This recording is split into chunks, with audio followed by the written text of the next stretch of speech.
Hey everybody, welcome to Phone Wallet Keys David Ortiz. This is Sam speaking. This is a very special episode today. I'm been traveling, and so me and Max are unable to record the podcast right now, but I'm really excited about what we're doing. We're having some sibling friends of ours guest host a special episode this week and next week. So for this episode, we have the Gioia brothers, John and Matt, who are really close friends of ours that grew up around the corner from us. We've known since we were 4 or 5 years old, and they're both very brilliant and very obsessive Red Sox fans. So we asked them to record on Thanksgiving a little conversation about why they were thankful for the Red Sox World Series. So what follows is a pretty serious deep dive into the Red Sox season and the World Series championship, but they also, towards the end, give this really profound and poetic and succinct defense of sports fandom in general, and it's something that me and my brother have sort of flirted with, but I don't think we've quite gotten to that level yet, so it's really interesting. Make sure you stay tuned to the end. And as you'll see, they have some fantastic brother chemistry. And so, yeah, I'm really happy and excited to be able to present this to you. And just to let you know, next week we're going to have two sisters host the podcast, Laura and Tess Brown-Lavoie. And those two just blow us all away. They're incredible. So I'm really excited to hear what they come up with. And also, Max and I will get back to it the week after that. Thanks for bearing with us. Thank you all for listening. I hope you enjoy this special treat. Follow us, Phone Wallet Keys David Ortiz, on Instagram, Twitter, and subscribe. Please tell a friend.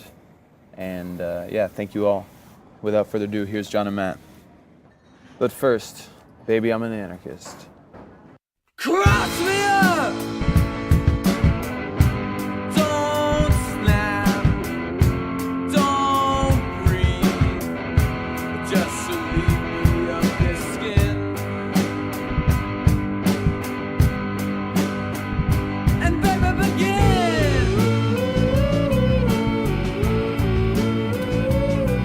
This is Matthew Gioia and John Gioia, and unfortunately we're missing our eldest brother today, Pat, who couldn't make it here to record this conversation with us.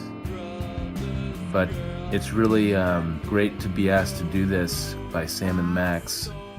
You know, we usually depend on seeing them over the Thanksgiving holiday, walking down the street, one block down, take a left, one block down, and that's the Geller house. From our house, we usually love to go down there on Thanksgiving weekend and hang out with Sam and Max and their company and their parents, who we love very much. So it's nice to at least be able to do this as a way of connecting with the Gellers on Thanksgiving weekend. We had our regular Thanksgiving celebration over here. This year it was great, and then we followed it up with our tradition of going to Pizzeria Regina the next day and just stuffing our faces with pizza day after Thanksgiving. It's our most aggressively excessive tradition. We pulled it off again. which surprisingly has actually, I would say, it's toned down in the past few years, but we still ordered 7 pizzas and walked away with, I think, 3 or 4 slices. So that's saying something. But we certainly did a lot of celebrating of the Red Sox 2018 World Championship. We all wore hats for much of the weekend, loudly declaring ourselves champions. And we're going to ruminate on the championship a little bit now. What do you have to say, Johnny? Yeah, well, Sam and Max graciously invited us to do this and talk about, what we're grateful for with the 2018 Red Sox, why we're grateful for that team. I'd just like to say, we've now got 4 World Series under our belts in our lifetimes. And this one was just especially sweet because it was really a wire-to-wire domination. And after, it's been kind of a rough road since 2013. Really, we made the playoffs the last 2 years, but those teams just didn't really feel like they quite had it, and they got knocked out of the playoffs early.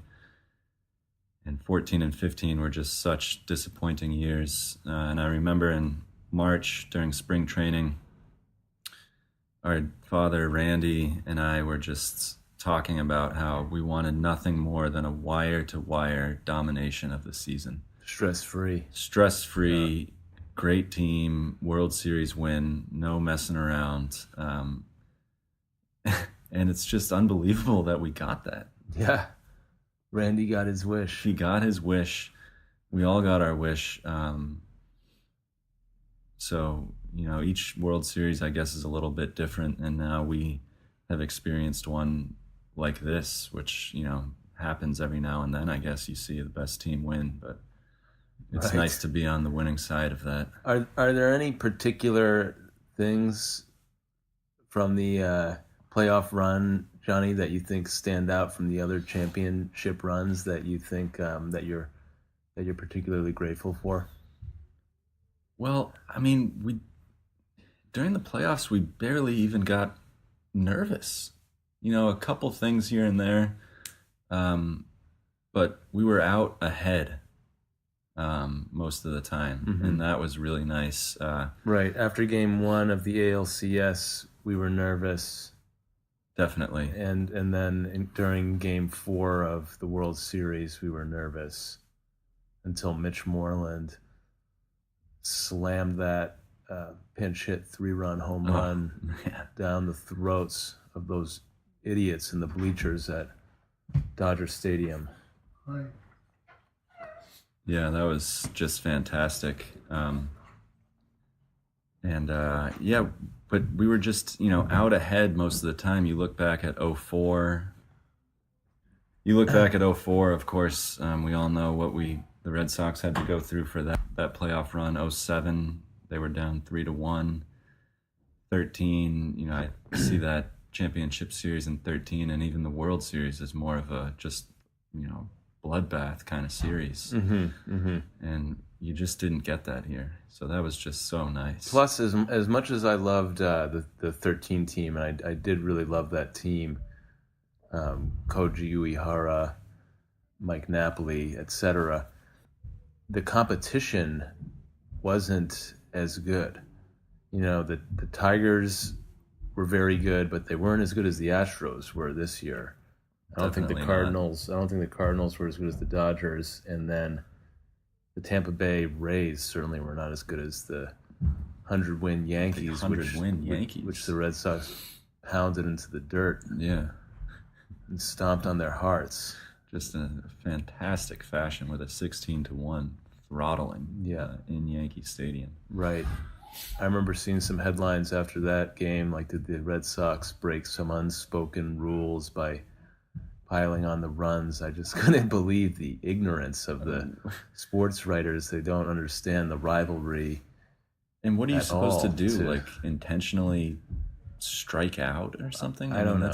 Maybe against, if you're playing the Indians or the Tigers, you just back off. I don't know what you do. You just swing for the fences, I guess, and take your strikeouts or whatever. But if you're playing the Yankees, you want to take their heart, put it down on the infield dirt, and just pound it with the heel of your boot and not until it's disappeared completely, disintegrated into the dirt. And that's what they did. Another thing that was really nice about this is I feel like there have been a lot of Red Sox teams over the years that have been highly touted in spring training, predicted to win the World Series, and they've come up short for a lot of those predictions. So once again, just going back to, gosh, it's so nice to be on top of those predictions and see your team follow through on them. Something that we're a little more used to with the Patriots. Right. Yeah, and to on the flip side of that, it's one of the sweetest things about a championship is the naysayers. Just seeing them just disappear. The Dan Shaughnessy's, etc. I mean, The Greg Dickersons. Boston has many. That's part of the Boston sports ethos, is this panic, this dread of impending doom. For good reason, but it's always just so nice to watch the naysayers vanish and be quieted. Well, just to see them have to eat their own words, it's just so nice. Right. Yeah. Not that they would ever apologize or retract their statements, No. like some newer, more honorable, commentators that we know about. Like Sam and Max. Yeah, no, I'm talking about Sam and Max. I mean, Lou Merlone, I remember listening to EEI in March. He thought they were at best a team that could make it to the wild card game and lose, at best. And then during the playoffs, it's like before each series, the guys on WEEI predicted the Red Sox to lose to the Yankees. No one really thought they could pull that off. They certainly didn't think they could pull the Astros series out. And it was pretty wishy-washy for the World Series, too. I mean, I think people started to come around then. Yeah, it's this really shitty kind of pessimism that, I mean, I was nervous heading into the playoffs. I thought that the Astros looked very strong. They had matched up really well against the Red Sox, and I was nervous about the bullpen. But the pessimism of some of these naysayers, of the professionals on WEI, it borders on, traitorous to me. I agree. Because it's just so malignant, and it just gets people down. And it's like, why are you even involved in sports? Or, I guess that's they call it whatever, the miserable assholes, or what is it? The Fellowship of the Miserable? Is that Sports radio? Yeah, the Fellowship of the Miserable. I've never heard that. But it's just so pathetic, and I think bordering on the traitorous. And I'm glad that, at least for myself, I'm able to, amputate that gangrenous part of the body. And now that we have a really great, Boston sports podcast to listen to. Yeah. Well, I think one of my feelings being nervous going into the playoffs was, I mean, this was the best Red Sox team ever in terms of wins. Number of wins. They broke the team record. Right. And they accumulated, 108. Not many teams of all time have gotten 108 wins.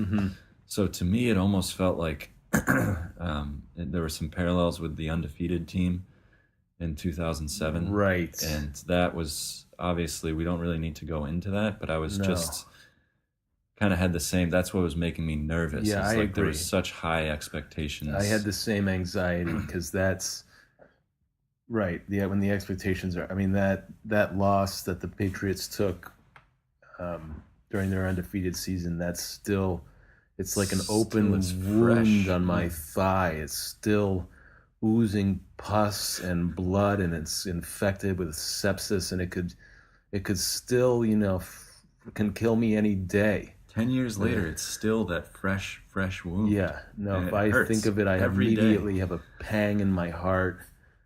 It skips a beat. The electrical signals go all funny. I have to lie down. Get a little frightened. Yeah, so I agree. I was scared of that too. So it's part of the perils of being on top all the time. I guess I'm grateful that, just they won and we didn't have to go through something like that again. Yeah, because that's a good point. Wow. So did you have some other things you wanted to get into? Yeah, one thing in particular that I want to appreciate about this Red Sox team, and I don't know if we're going to mention any individuals on the team, but and something that we've seen many times, having watched so many championships, I think it's fair to say that we're we're experts on championship runs at this point. As Definitely. Boston sports fans, we're steeped in winning, success, excellence, Just a rich and history. and championships. So one thing that I really love about it, that's just so fun to watch, is the phenomenon of, as a team gets on their championship run, and for the Red Sox, it really happened in the playoffs. Which is ideally when you start playing your best. The energy gets so focused and concentrated in the team, and then dispersed through all of its members, and the gameplay of each of the players rises to its highest expression, and the team has that kind of synergy and like a group flow, like a war party who's gets all synced together and in this kind of group flow experience. And there's that magic, and that every player starts filling his sort of ideal role perfectly and performing their functions, and everything gets cleaned out and very smooth and beautiful. And I just love that kind of the championship electricity that gets turned on in these teams when they're going to go on a run all the way. Yeah, it was just such a, the core group of this team was there in 16 and 17. So, they had some good playoff experience now, the young guys especially.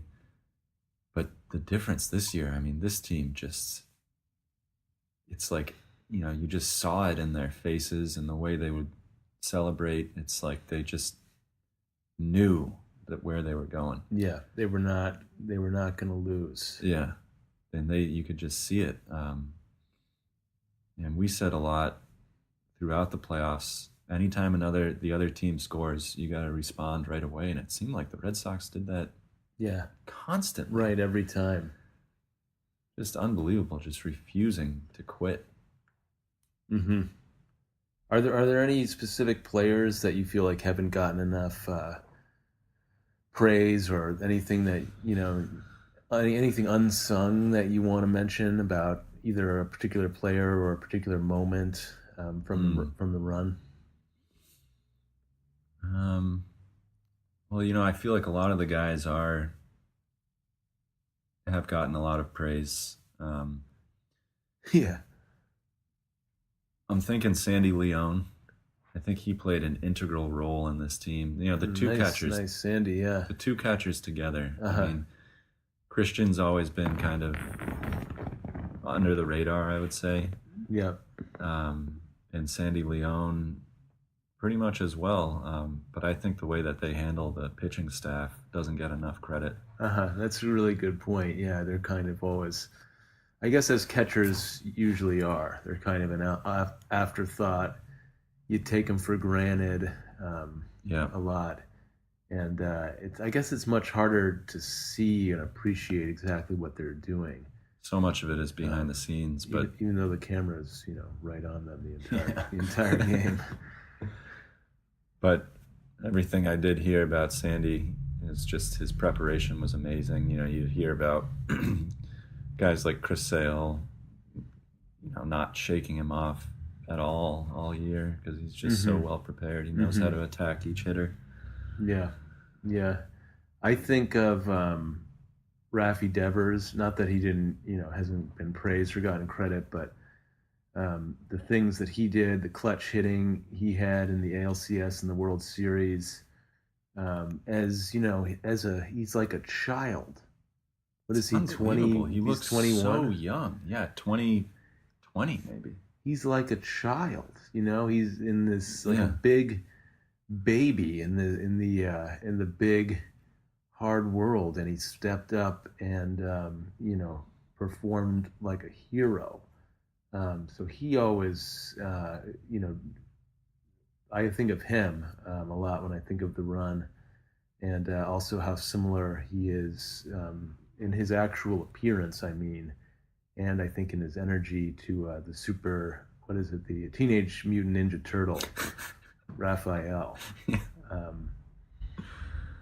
And Well, then what a great player though, Devers. I mean, I think he catches a lot of flack for his fielding, but let's not forget that, like you're saying, he's 21 years old. I mean, we saw him flash the leather in the playoffs a little bit. Yeah, he made some errors, but I think the fielding will come. I mean, hopefully he's still he'll a improve, really young guy, so that's, I'm taking a more optimistic outlook on that. Right. Hopefully he'll work on it. Right. Yeah. But I'm imagining with his stroke, I'm imagining a lot of balls soaring through the night sky, over the green monster. Over the monster. Into those seats and onto Lansdowne Street. I'm imagining it just raining baseballs off the bat of Rafael Devers, for a decade.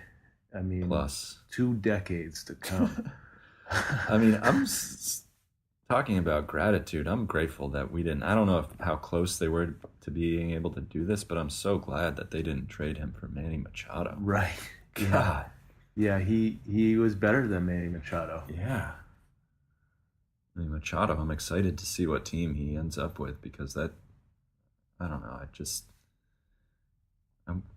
I kind of hope the Yankees get him, maybe. I mean, because I just feel like he's not really going to work out for them. Right. He kind of strikes me as one of these players, kind of like Stanton. I don't know what people they say about Machado, or Stanton for that matter, but they both have the feeling to me of like, at least from what I saw in the World Series, of being a kind of having a kind of a selfish style. That's the vibe I get from them. I feel like they care a lot about their stats, their performance, their appearance, things like that. Yeah. And that's the vibe that I get from them. Maybe it's unfair, but I feel like they're not team players. They seem bad for chemistry. They want to be on TV a lot. Maybe that's that what kind of thing. What really, in the end, kept Dombrowski from going out there and trading for him. Wouldn't have been a good fit. All right, we've got a few minutes left here. Did you have? I think you had maybe one last thing to. Yeah, I also have a gratitude to express, for sports in general, really, for professional sports, because, especially with the phone Wallet Keys David Ortiz being a leftist podcast, I wanted to say that, I thought it was such an interesting idea, and I was a little skeptical, but the boys have really captured my imagination, and I think that sports, in the left, on the left of the political spectrum, sports are seen as this kind of, being a professional sports fan is seen as a kind of craven and anti-intellectual thing to do, and a waste of time, and it's kind of laughed and mocked, and I don't really think that it's fair, and the accusation, at least in large part, is that it's very commercial, and that it's, competition is somehow like, I don't know, it's not cool. Right. And I want to say that I really appreciate sports as kind of an expression of the human spirit and the human story and the human myth. I see it as a myth that's being enacted right in front of your eyes in real time. And I think that kind of mythic aspect of it is what is so compelling to us. And I don't think that it's, unethical at all to want to be attracted to that. I think that our psyches are really aligned with that kind of mythic outlook, way of looking and living.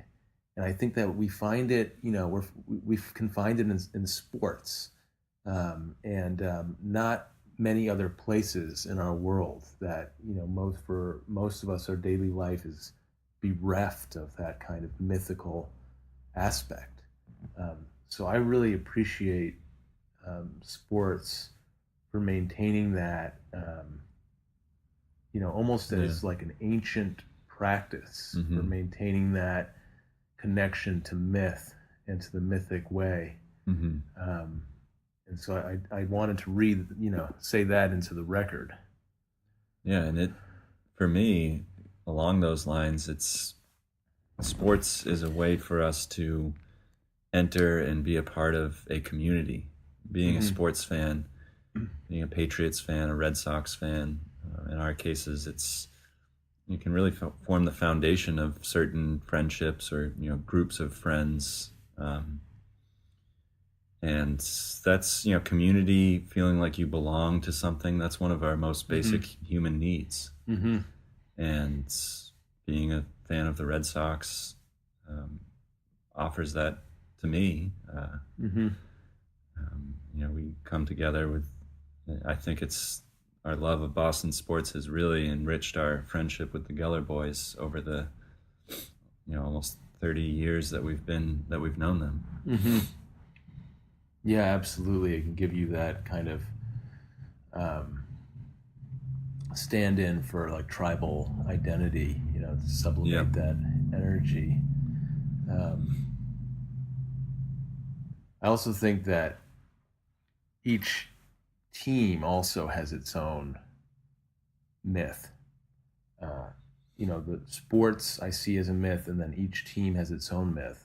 And I'm also grateful in particular for the myth of the Red Sox as it has unfolded and developed over time, because I see it as a supremely hopeful myth and one of our best stories, that follows the archetype of one of our best and most hopeful stories, the kind of story that we need these days, as the story of the underdog, the perennial sore luck, striving losers, over the course of generations and nearly a century, finally, overcoming their neuroses, breaking through their unhealthy patterns, coming together, and slaying that dragon,